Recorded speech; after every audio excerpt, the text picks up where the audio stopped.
Struggling to complete your FSC Part 1 syllabus in just 30 days? Don't worry. In this video, I will guide you through a smart and effective study plan to help you cover your syllabus efficiently while staying stress-free. इस video में मैं आपको बताऊंगी कि आपने 30 days का आपका schedule क्या होना चाहिए, टाइम मैनेजमेंट कैसे करना है, स्मार्ट स्टडी टेक्निक क्या होनी चाहिए, बेस्ट रिसोर्सेज क्या यूज़ करें या कौन सी स्ट्रैटेजीज़ यूज़ करें for quick revision, common mistakes जिनको अवॉइड किया जाए ताकि आपके मार्क्स अच्छे आएँ और आप लोगों ने ये मिस्टेक्स नहीं दोहरानी while preparing for your exams. ये टेक्निक्स ना सिर्फ प्री मेडिकल के स्टूडेंट्स के लिए हैं बल्कि प्री इंजीनियरिंग के स्टूडेंट्स के लिए भी है। This video will help you stay on track and ease your exam. Watch this till end for bonus tips to boost your confidence. अस्सलाम वालेकुम, myself Ayka Mahmood, first year MBBS student, और इसके साथ साथ मेरे FSC पार्ट 1 में 482 marks आए थे आउट ऑफ 505 और मेरी टॉप 10 पोजीशंस भी थी फेडरल बोर्ड के अंदर। And let's begin this video. सबसे पहले आपने अपने अंडरस्टैंड करना है 30 डे के स्टडी प्लान को। इसके अंदर आपको पता होना चाहिए कि क्या इन दिनों की इम्पोर्टेंस क्या है आपकी लाइफ में, आपने अपने सिलेबस को किस तरह पढ़ना है, और तीसरा और सबसे इम्पॉर्टेंट, आप लोगों ने ख़ुद को मोटिवेट रखना है। जितना आप अपने आप को मोटिवेट रखोगे उतना ही आप फोकस कर सकोगे थ्रू आउट द मंथ। सबसे पहले अल्लाह पाक पर पूरा यकीन रखो कि आपके मार्क्स बहुत अच्छे आएंगे, और उसके साथ साथ खुद पर भी यकीन रखो कि you can do it. Okay, now अगला स्टेप क्या होना चाहिए, 30 डेज FSC स्टडी शेड्यूल क्या होना चाहिए आपके लिए। इससे पहले भी मैंने एक वीडियो आप लोगों के लिए अपलोड की थी जिसके अंदर मैंने FSC के शेड्यूल को ब्रेक डाउन किया था कॉलम्स के अंदर, 3 पार्ट्स के अंदर। अगर आप लोगों ने वो वीडियो नहीं देखी तो वो पहले जाके देख लो और इस वीडियो को देख लो, आपको जो अच्छा लगे उसको फॉलो कर लो। 30 day FSC study schedule week 1 पर चलते हैं। पहले कवरिंग कोर कॉन्सेप्ट्स, हम क्या करेंगे कि हम फोकस करेंगे डिफ़िकल्ट और हाई वेटेज चैप्टर्स के ऊपर। अब ये कैसे पता चलेगा कि ये हाई वेटेज है, तो फिर वो हम यूज़ करेंगे पास पेपर को। आप लोगों ने पास पेपर अलोंग द साइड ज़रूर स्टडी करते जाना है, उससे आपको आइडिया हो जाएगा कि ये हाई वेटेज चैप्टर है, क्योंकि एग्ज़ामिनर ज़्यादातर पास पेपर्स को ही फॉलो कर रहे होते हैं। तो ये आपका एक बोनस पॉइंट हो जाएगा कि आप लोगों ने पास पेपर टच किए होंगे। मैट्रिक में मुझे याद है हमारे फिज़िक्स के ऑलमोस्ट सारे MCQs पास पेपर्स में से आए थे। उसके साथ आप लोगों ने एक्टिव रिकॉल करना है, शॉर्ट नोट्स यूज़ करने हैं क्विक लर्निंग के लिए। फ़िज़िक्स, केमिस्ट्री, बायोलॉजी, अगर आपका मैथमेटिक्स है उसको डेली रिवाइज़ करना है, डेली स्टडी करना है। इसके साथ साथ अल्लाह पाक पर तवक्कुल रखना है और उसके साथ अपनी एबिलिटीज़ को भी देखना है कि मैं ये कर सकती हूँ। 30 डेज़ बहुत हैं, इनफ हैं। अपने सोशल मीडिया अकाउंट को थोड़ी देर के लिए दूर कर देना, ख़ुद से मतलब मुझसे दूर हो जाओ वाली बात कर लेनी है। इसके साथ साथ बच्चों, आप लोगों ने अपने चैप्टर्स को, जैसे आप लोगों ने कोई बायोलॉजी के 2 चैप्टर्स किए हैं पिछले दिन, आप लोगों ने अगले दिन उनको रिवाइज़ करना है। मतलब छोटे नोट्स के थ्रू कर लो या मेजर कॉन्सेप्ट्स के थ्रू कर लो, ताकि आपके दिमाग में रहे वो कॉन्सेप्ट, और फिर आप लोगों ने न्यू कॉन्सेप्ट पढ़ना है। वीक 1 में आपने ये काम किया। वीक 2 पे चलते हैं, स्ट्रेंथनिंग अंडरस्टैंडिंग। वीक 2 में आप रिवाइज़ करोगे वीक 1 के टॉपिक्स को, क्योंकि वो मुश्किल थे और हाई वेटेज वाले थे। उसके साथ अब हम लोग मूव कर रहे हैं टूवर्ड्स मॉडरेट लेवल चैप्टर्स, मतलब जिनका 50-50 होगा। प्रैक्टिस करेंगे न्यूमेरिकल प्रॉब्लम्स को केमिस्ट्री में भी और फिज़िक्स में।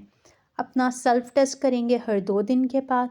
और अगर आपको कोई कॉन्सेप्ट बहुत मुश्किल लग रहा है तो उसकी ग्रुप स्टडी करो। अपने दोस्त से पूछो, उसको आसान लग रहा होगा तो वो आपको बता देगा।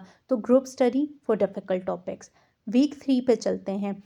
अब आपके पास सिर्फ 2 वीक्स रह गए हैं। वीक 3 पे आ जाओ। Fast revision and solving past paper, very important part. Week 3 में हम करेंगे जल्दी से रिवीजन, पास पेपर्स को सॉल्व करना है। तो हम क्या करेंगे, जो हमारा सिलेबस रिमेनिंग रह गया है उसको जल्दी पढ़ेंगे एफिशिएंटली, लेकिन उसके साथ शॉर्ट नोट्स को रिवाइज़ करेंगे। एक अपना फॉर्मूला शीट बनाई होगी आपने फ़िज़िक्स के लिए, उसको रिवाइज़ करेंगे। फेडरल में तो नीचे फार्मूलाज लिखे हुए आते हैं, मुझे ख्याल में हमारी बार सेकेंड ईयर के एंड पे हमें इस तरह का पेपर आया था। उसके साथ साथ MCQ सॉल्व करोगे, शॉर्ट क्वेश्चंस करोगे हर एक सब्जेक्ट के जो एक्सरसाइज में गिवन है। फोकस करोगे इंपॉर्टेंट डायग्राम्स को और इक्वेशंस को। केमिस्ट्री के अंदर ऑर्गेनिक केमिस्ट्री फर्स्ट ईयर में ही है इस बार, तो उस पर फोकस करोगे फेडरल के बच्चों के लिए। और बायोलॉजी में इंपॉर्टेंट डायग्राम्स को देखोगे, जैसे हमारे पास आर्थ्रोपोड वाला किंगडम एनिमलिया में बहुत इंपॉर्टेंट है, वो देखोगे। उसके साथ उस चैप्टर में ज़्यादा जो है एमसीक्यूज आ जाता है, या फिर कोई ना कोई एक आर्थ्रोपोड वाला लॉन्ग मेरे ख्याल में इम्पॉर्टेंट है। सही हो गया। वीक 3 में आपने ये सब काम कर लिया है, फाइनल वीक आ चुका है। Week 4 final revision and exam strategy क्या होनी चाहिए, इसमें हम इस पे बात करेंगे। हम फुल लेंथ पास पेपर को सॉल्व करेंगे, एग्ज़ाम कंडीशंस रख के, मीन टाइम अलॉट करके, उस तरह बुक्स को दूर रख के अलहदा कमरे में बैठ के। उसके बाद अपने वीक एरियाज़ पर फोकस करोगे और हाई स्कोरिंग टॉपिक्स के ऊपर फोकस करोगे। जैसे हमें पता है कि अगर हमारे पास केमिस्ट्री है, उसमें हमारे पास प्रिपरेशन ऑफ एल्कीन्स में से आपके मॉडल पेपर में भी क्वेश्चन आया हुआ है, तो वो इम्पॉर्टेंट है। पास पेपर में भी आया होता था वो क्वेश्चन।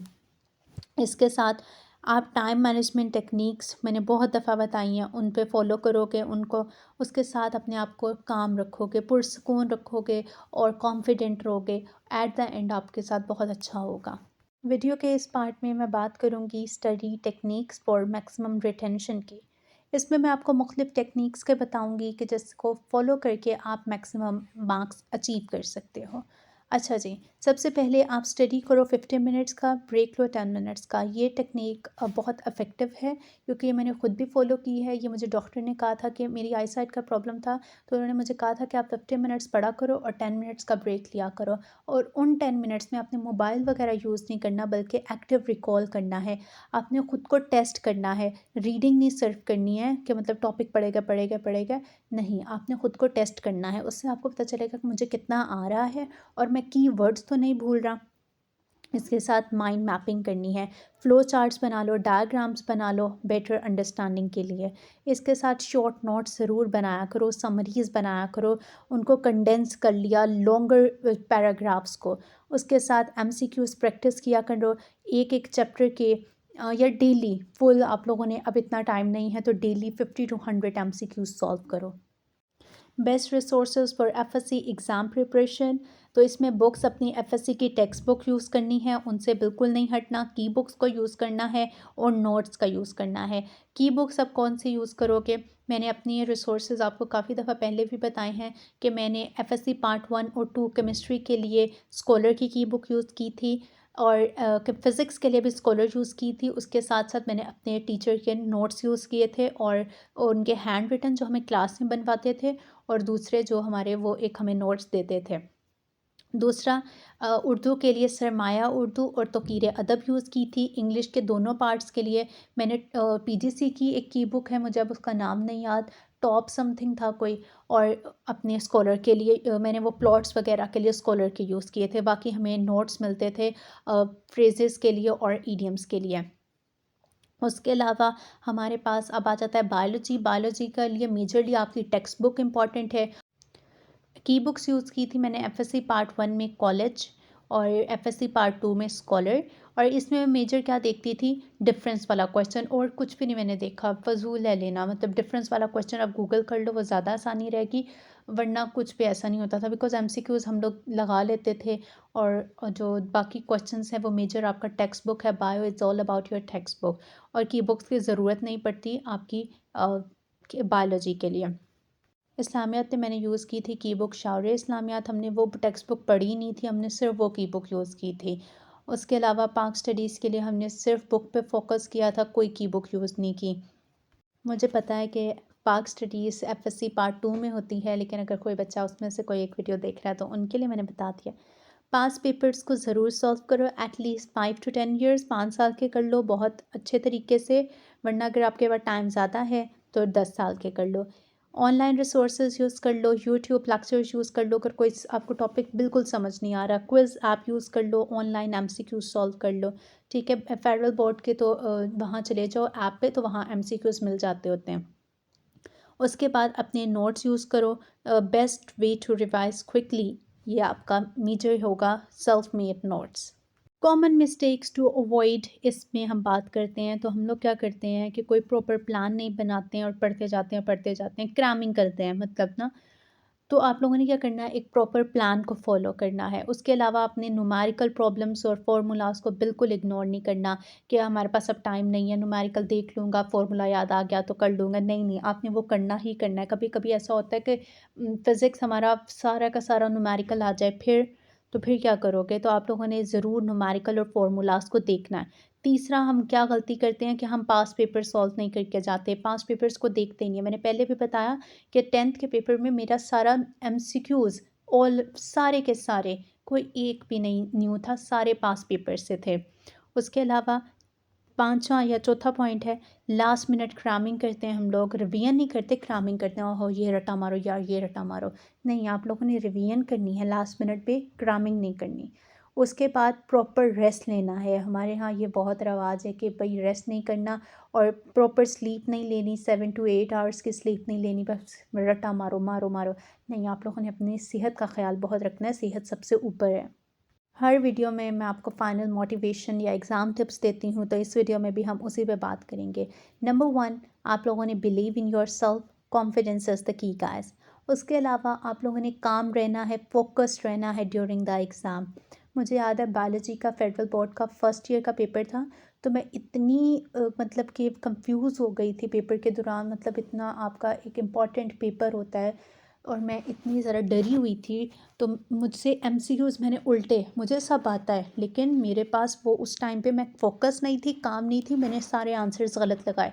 और देन मैंने अपने आप को कहा नहीं तुम कर सकती हो, और देन मैंने क्वेश्चंस पढ़ना शुरू किए और फिर मैंने कहा ओह मैंने क्या किया है इधर। और देन मैंने फिर उनको पहले पेंसिल से मार्क करती थी, मेरी एक था, तो फिर मैंने उनको करेक्ट किया। फिर मेरा एक एमसीक्यूज़ गलत हुआ था पूरे में, और मेरे फिर वहाँ पे था एक लेज़र्ड, उसका आंसर था रेप्टाइल्स में से क्वेश्चन आया था।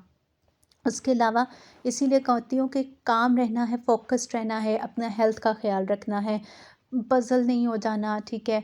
और ख़ुद को डीमोटिवेट नहीं करना। डीमोटिवेशन तो मतलब एक बहुत बड़ी भयानक चीज़ है ना, जिससे आपके जो आपको आता है वो भी निकल जाता है सारे का सारा। स्मार्ट स्ट्रैटेजीज़ यूज़ करो, मैनेज करो टाइम को, और याद रखो मेरी बात, hard work always page of. इसके साथ मुझे एक बच्चे का कमेंट आया था लास्ट वीडियो के ऊपर कि उसे एफएससी की बुक्स वगैरह का चाहिए, तो वो मैंने डिस्क्रिप्शन में डाल दिए हैं link. If you found this video helpful don't forget to like, share and subscribe my channel. Comment below if you need personalised study advice. और आप लोगों को मेरी तरफ से best of luck. Thank you. अल्लाह हाफिज़।